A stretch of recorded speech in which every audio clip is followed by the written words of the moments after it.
దక్షిణాఫ్రికా క్రికెట్ చరిత్రలో అత్యంత ప్రభావవంతమైన ఆల్రౌండర్లో ఎల్బీ మార్కెల్ ఒకడు. దూకుడుగా బ్యాటింగ్ చేయడం, బంతితో కీలక సమయాల్లో వికెట్లు తీయడం ఇతడి ప్రత్యేకత. ముఖ్యంగా పరిమిత ఓవర్ల క్రికెట్ లో ఫినిషర్ గా ఇతడు పోషించిన పాత్ర దక్షిణాఫ్రికా జట్టుకు ఎన్నో అద్భుతమైన విజయాలను తెచ్చిపెట్టింది.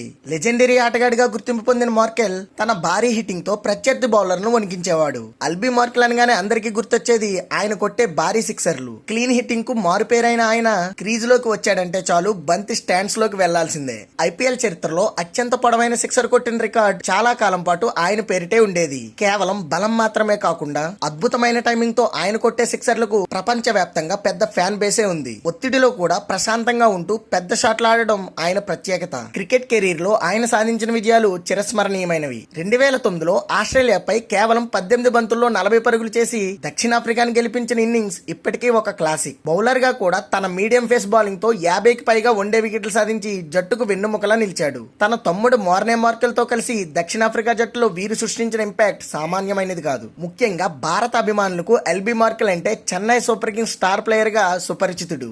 ఐపీఎల్ చరిత్రలో ఒకే ఓవర్లో 28 పరుగులు సాధించి సంచలనం సృష్టించాడు. మైదానంలో ఎంతటి విధ్వంసం సృష్టించినా మైదానం బయట ఆయన ఎంతో హుందాగా ఉండేవాడు. దక్షిణాఫ్రికా క్రికెట్ అందించిన అత్యుత్తమ పవర్ హిట్టర్ లో ఎల్బీ మార్కెల్ పేరు ఎప్పటికీ నిలిచిపోతుంది.